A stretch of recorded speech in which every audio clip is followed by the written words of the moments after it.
Alright everyone, welcome back to my channel. I hope you're all well and you're keeping inside and you're looking after yourself.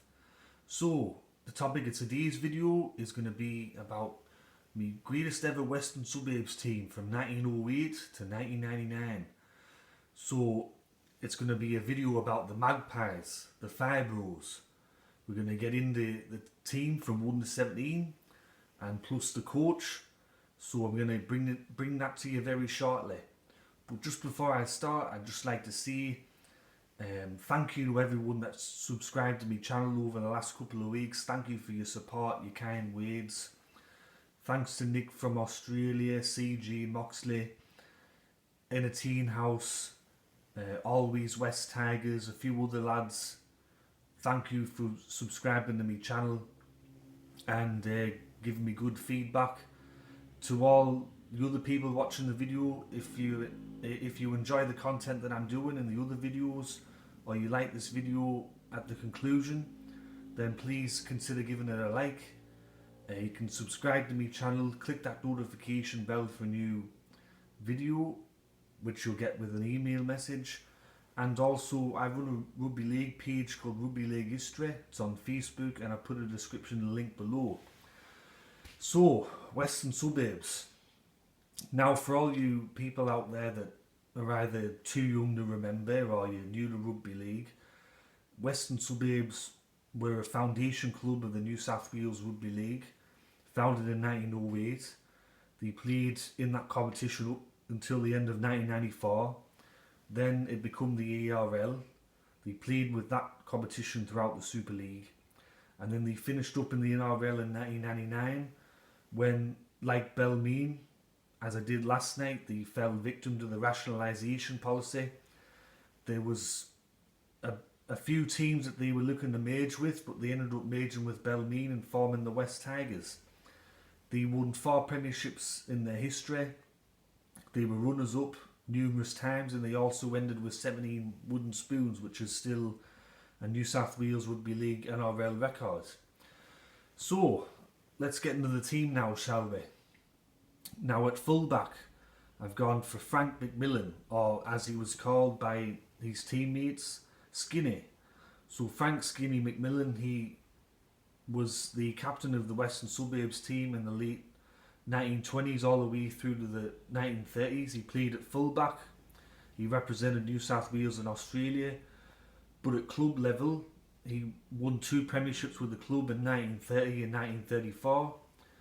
And he captained the side in 1934 when they upset Eastern Suburbs in the grand final.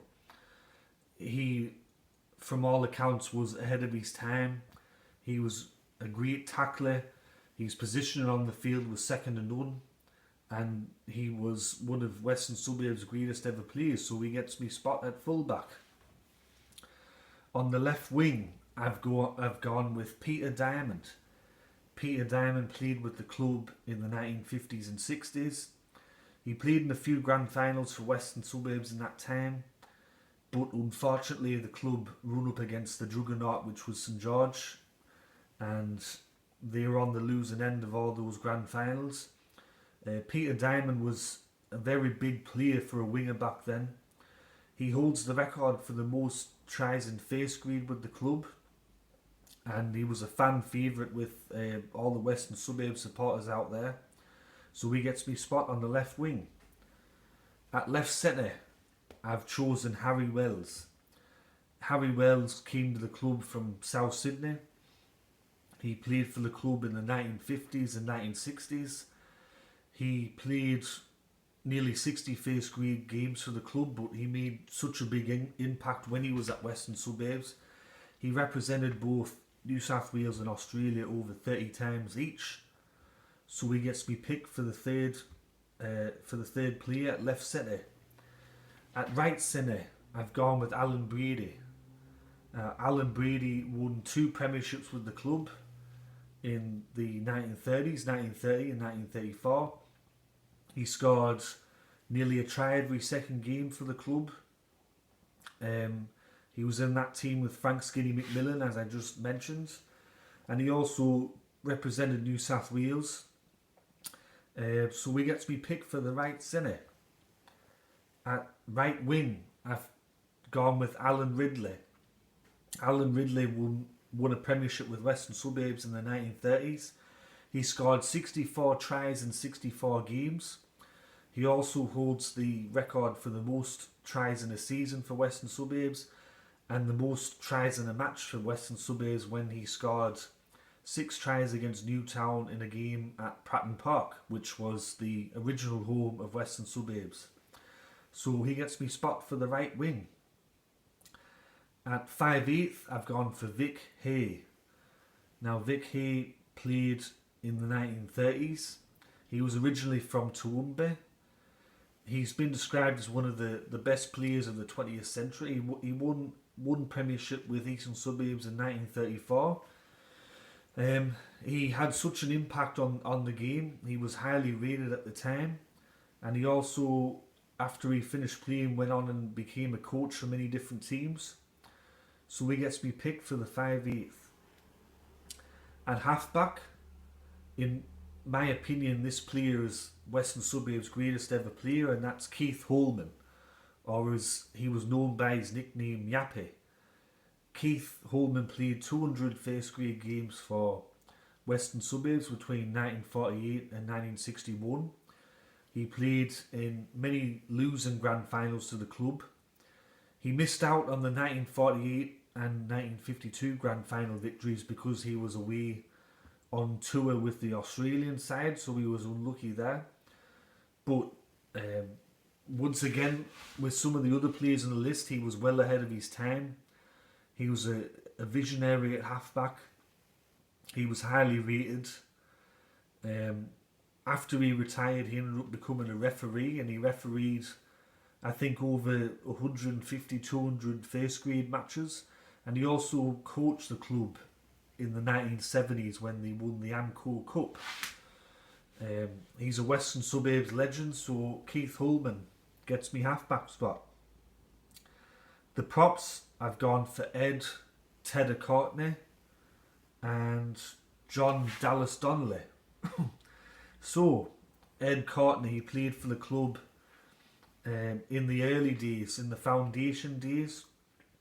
He played 16 seasons of first grade with Western Suburbs, and he retired when he was 39-year-old. He played over 150 games for the club, which back then would have been a lot of games, considering that they only played 8 to 14 matches a year. He was described as one of the best players of the 20th century. He was one of Western Suburbs' first ever star players, so he gets me spot for one of the props. And the other spot, John Dallas Donnelly, he was one of the Western Suburbs' best players in the 70s and 80s. He played for the club during their revival period under Roy Masters. He was tough, a competitor, a fan favourite at the club. Everyone loved him. Tragically, he died when he was very young. I think he was only about not even 40-year-old when he died. You can read about that on Wikipedia if you get a chance, but he was a great player. I've seen some highlights of him. He used to run, he'd run through a brick wall.